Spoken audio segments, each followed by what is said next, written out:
Hey everybody, welcome to the podcast. Super excited you decided to join us. Before we jump into the formula for a successful off season, I'm gonna give you a couple of golden nuggets here. I'd like to do a big shout out to our two sponsors. First of all, Dr. Dish, the number one shooting machine on the market, bar none. Go over and check them out. They are a Midwestern company, and they are the number one shooting machine on the market, bar none. That the only reason the ball goes in our gym sometimes is because Dr. Dish. So go over and check it out. Mention Coach Unplugged, High School Hoops, 5 minute basketball coaching podcast, anything, mention me and they'll give you $450 off. Also, go over and check out teachhoops.com for coaches who want to get better. It's the one stop shop for basketball coaches. It is the roadmap that you need by a coach for a coach. I'm not running a business. I'm not a trainer. I'm not all that. I'm someone that's doing what you're doing every day, teaching, coaching, trying to make my team better. Not one of these gurus is trying to make, a boatload of money. I'm trying to take my wife out to dinner. So come over. So if you support the podcast, come over, join 14-day free trial. You will not be disappointed. All right. So the formula for a successful off season. I'm going to leave you first of all with a golden nugget. As I'm finishing this podcast up, the final four is kind of ending and it's over at this point. Success leaves clues. Let me say that again. Success leaves clues. Okay. So there is a formula to success. When I took over the program that I've been in, it's a nationally ranked program now. We've won 3 state titles. We've been to the state tournament 10 times. We've got 4 runner-ups. I've coached NBA guys. I would consider, I'm almost at 500 wins in 25 years. I think we've had a pretty successful program. Not to brag, but I think we've been pretty successful. And one of the reasons we are is we weren't initially. I was the only applicant for the job that I got. No one wanted it. It had been a doormat of our state. It had been a doormat of the league. And the first thing I did is I knew their success leaves clues. And when I took over at Memorial, the hockey team was a dynasty. The baseball team was a dynasty. The football, everybody had won.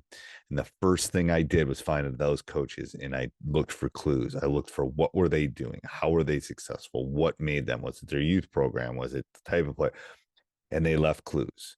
So there is a formula to this, to having a successful program and to having a successful basketball culture. First of all, first thing you need to do is know where you're going. I'm starting here. So the first time when I took the Memorial job, the first thing I wanted to do was have a winning season. Second thing I wanted to do was beat Janesville Craig, who's the dynasty in our league. Second thing is I wanted to make it to sectionals, which is before the state tournament. Next thing is I wanted to get to state. And then I wanted to win a conference championship after Craig. Then eventually I wanted to win one. I knew we were going to go from A to B. It took us 7 years to get there, but I wasn't surprised because I knew where my team was going. I knew where our program was going. I knew what we were going to have to do to be successful, to make young men great individuals and basketball players. So success leaves clues. Okay.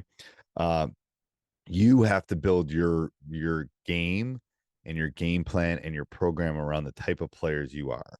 If you're coaching in Northern Wyoming or you're coaching in Chicago, you have to have a game plan, a mentor, a process in which the type of players you're going to get, the kind of, can you man up? Can you run? Can you slow? Can you shoot? Can you defend? What can you do with your specific players? So you have to come up with a game plan. And this is, again, side note, this is where teachhoops.com comes in because I can help you figure out a game plan to see where you're going to eventually go, because you need to find someone outside of your circle that can look at your team. And then within that game plan, you got to put your players in the right position. So I always say this, I said this a couple of weeks ago with the teachhoops.com member. The key to winning is having a plan, know where you're going, have a plan, and then figure out how you can accentuate the positives and hide the negatives. What is your kryptonite? Maybe you have short kids, maybe you have athletic kids that can't shoot. What is your kryptonite? You have to hide the kryptonite. So You don't want that to kill you, and you want to accentuate the positives. If you've watched the NCAA's and you watch Iowa women's, like Caitlin, they are accentuating her positives, and I would not consider her an elite defender. So they're hiding her weakness so that she can still play. She's very good. Don't get me wrong, but if you have to pick a weakness, it's probably her. She's one of the best passers I've ever seen in collegiate basketball.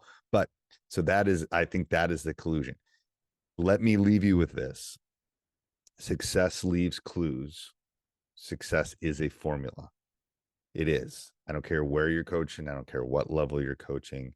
There is an answer. The question is, you got to find it. So I'll give my 3 keys, my things for you is know where your team is going, have a game plan, and then figure out how you can put your team, your players in the best position to be successful. That's my challenge to you in this off season. All right. Have a great day, everybody. Bye-bye. Hey, Coach, so happy you enjoyed the video. Make sure you subscribe and like. Go over and check out teachhoops.com for coaches who want to get better.